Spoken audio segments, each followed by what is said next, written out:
So the first part of this video might seem a little redundant if you watch the first part of this series, because I'm basically making the exact same thing. The bottom shelf is going to be a cherry slab glued together, which is what I'm doing now. This is already milled lumber because I already milled all my lumber, and it's also going to have breadboard ends.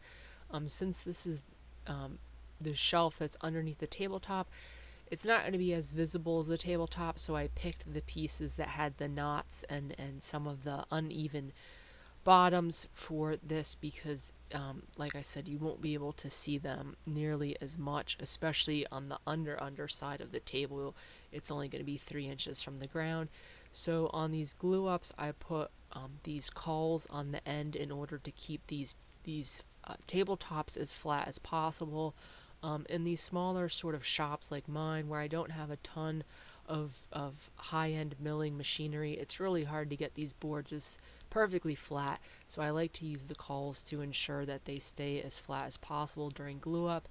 And then this piece had to be a very particular size because you'll see the way I'm attaching it to the table, it couldn't be any shorter or any longer than the 57 inches I needed. So I calculated the depth of my tenons, which is 2/3 of the width of my breadboard, and then I had the breadboard in place on top of it. I measured, and that's how I cut my ends. So I was double checking to make sure I have this panel the exact right length. So then to start the breadboards, once again I made one of these throwaway jigs so that you could route the top and the bottom so you get perfect depths on either side.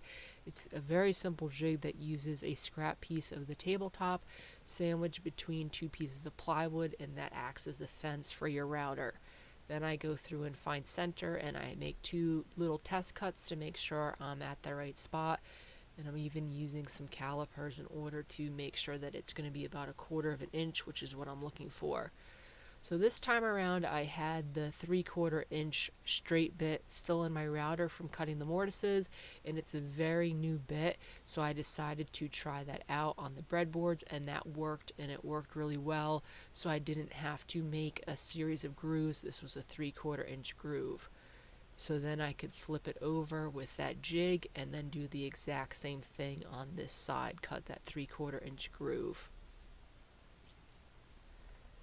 So this was much quicker work than that down spiral bit, but if you have a dull straight bit, it would probably have a little bit of tear out where that breadboard is, and you could see how that jig now gives you those 2 perfect depths, which is so crucial when doing these breadboards. If those are off, it's just a nightmare to get them accurate. And then on the last video, someone recommended using a electric handheld plane to trim down all this excess on the tenon, and this was a great tip.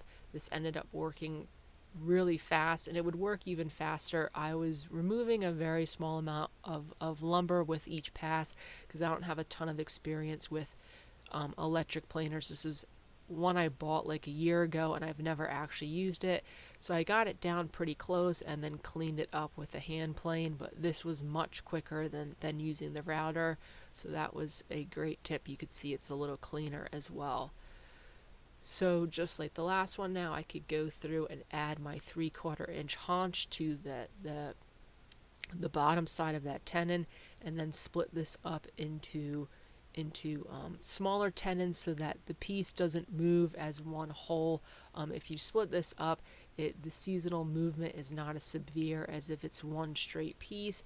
And then this one, I only had to put in, I removed 2, so I'm only left with 3. Kind of reversed order of operations and drilled the holes first, but then I'm going to go through and split those with the saw, and then I can remove those 2 ones with the X, which will leave me with those three separate tenons. I actually broke the blade on my coping saw, so I had this Roto Zip. It's a terrible tool, but it actually worked pretty well for this job. The fence wasn't exactly what I needed, so you could see it doesn't cut completely to the depth I needed, so I had to go through and just clean that up, but that was nice quick work of removing that material I didn't need. And then I could set my breadboards on the tabletop, and trace. So I'm tracing the edges, showing where the table edges are, as well as the haunch and my tenons, so I could use that to cut the mortises. So to start, I have a 1/4 inch dado stack in my table saw, and I'm just going through and removing about 3/4 inch of material, and I'm lowering it onto the blade and lifting it off of the blade so that I don't cut past where you'd be able to see the breadboard sticking out past the edge of the table. And then I just raise the blade until I get a depth of about 3/4 inch, which is what my haunch is.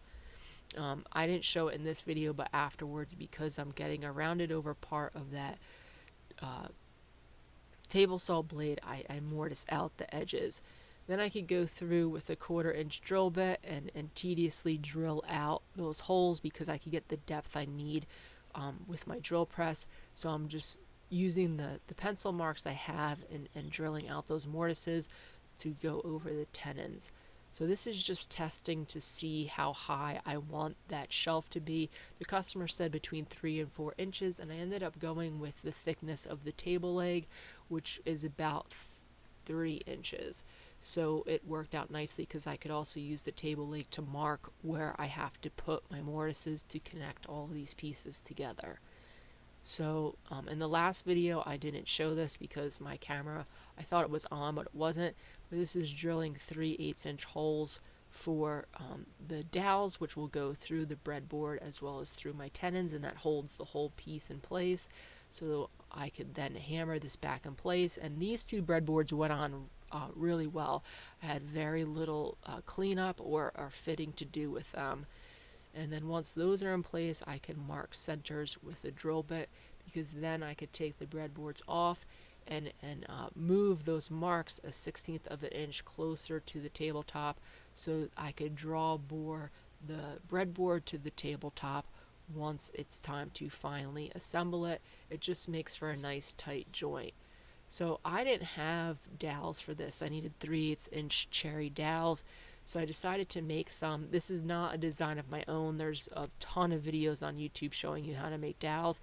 I basically just drilled a 3/8 inch hole in a washer, and then cut some 3/8 inch square cherry stock and sent it through this washer, and I roughed up the edges of the washer. It worked best when you chamfer the edges of the cherry, basically getting as close to final diameter as possible. You can see it slides through pretty nicely with those edges chamfered, and then I had a bunch of stock that I could turn into dowels. This is a pretty quick process. I made this jig in about 5 minutes, whereas ordering specialty dowels online or finding them around is kind of hard. So then I could go through and just cut these down to about 1 inch, which is what I needed, and I just used my drill index to check to make sure they were all going to be 3/8 of an inch. So now I can start thinking about putting this table together. So I have this leftover piece of that 1.5 inch cherry, and I'm cutting it down into strips, because the bottom is, since this table is so large, I'm not only going to connect the breadboards, but I'm also going to have another rail system on the bottom. So the rails on the bottom, I want the rail that is going to bridge the gap between the two end legs as close to the inside of the table as possible, which is what I'm doing now, so you can't see it as well as if it was on the edge like the rails on the top piece. So that is what I'm doing here. They're kind of cheated to one side, and then I'm marking the inside of the legs so that I don't mess up where to mark for the breadboard, so that you can see that's inside. So the breadboard as well is going to be mortised into the legs, and that's what I'm doing here. Those are going to be 3/4 inch mortises as well. The bottom ones are obviously 1.5 inches, because that's the thickness of the stock, and the top is the same thickness as my tabletop. So you can see they're kind of diagonal from each other. I didn't want to put them on top of each other, because I wanted there to be a little bit of material between those two, so that they're a separate joint, not a continuous joint. And you can see how I have that there. So then my mortising jig is still set up from the last time I used it, so it was really simple to just re-screw it to my table, and then I could cut all these mortises. And unfortunately, with all of these, there's 8 of them, and I can only cut, there's only 2 that are identical, so I could only cut 2, and then I would have to move my stop or move the fence and cut the other 2. But that's pretty quick work with this jig. That's that 3/4 inch straight bit in there, and I have a stop set in place, and there it is cutting my mortise. So when it comes time to cut, to change the stop, you could see I'm just moving it from one side to the other, and then I could cut the other 2 identical ones. And on pieces like this, you don't have to go through and mark all of them. And then when I had to make another change, you could see I moved the stop again, but then also move my window.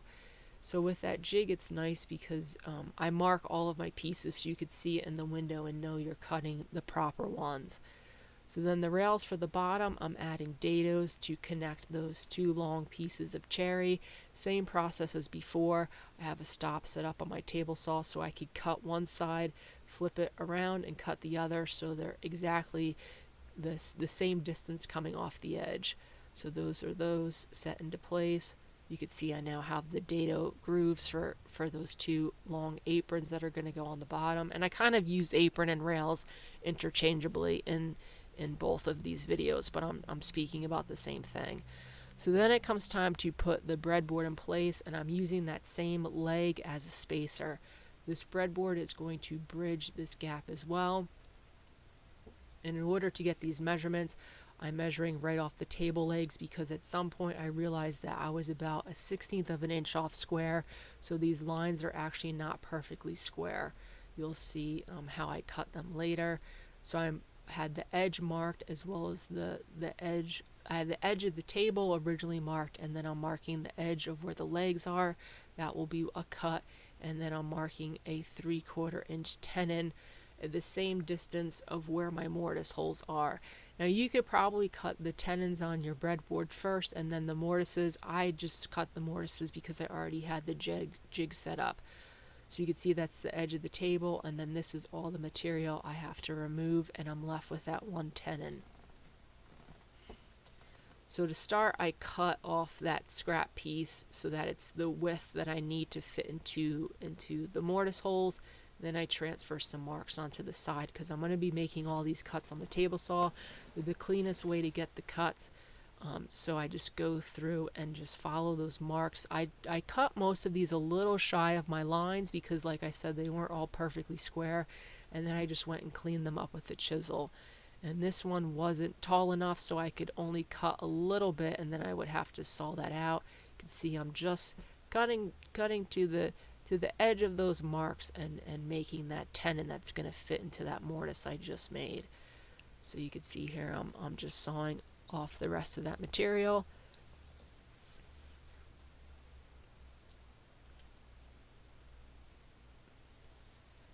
And then I don't show it, but for this ones I decided to round over the material instead of square off the holes. So I just use a chisel to do that. So then this is how that breadboard is going to fit in that table with those 2 mortises. And then the top fits as well, and then I could line. I always reassemble these things because that's going to be the best way to get the most accurate measurements. And then I could dry fit everything together. I did the exact same thing for the other side measuring for the breadboard, and that's why my tabletop had to be the perfect, it had to be 57 inches long in order for this whole process to work. Now on smaller tables you could get away with just mortising the breadboard into the table and that would be secure enough, but I kind of doubled up on this by adding the rails and the aprons just because it's such a big table. It's a little bit of overkill. I probably could have gotten away without having to mortise that breadboard in place considering I had those rails, but I wanted to show it in case someone wanted to make a table like this that was a little bit smaller. And I also like to overbuild things, especially if they're going to someone else. It just produces a stronger, more durable product. So then I could finally glue my breadboards together, and I'm only going to show this process on one of them. So with those counterboard holes, those drawboard holes, I could just put the pegs in there. They go in a little bit harder with the draw boring because your holes are a little off center, but you just hammer those pegs in and I only add a little bit of glue on top. You don't want any glue in that middle joint because you want this to be able to move. The center one I did glue. And then I'm chiseling out just a little bit because my counterboard hole was a little too off center. If it is too off center, you'll actually bust through the bottom side of your breadboard. So I just chiseled out a little bit so it wasn't so severe. And then that is attached. And then this, I could finally glue this whole thing together. So this is gluing that bottom piece in as well as the breadboard in place.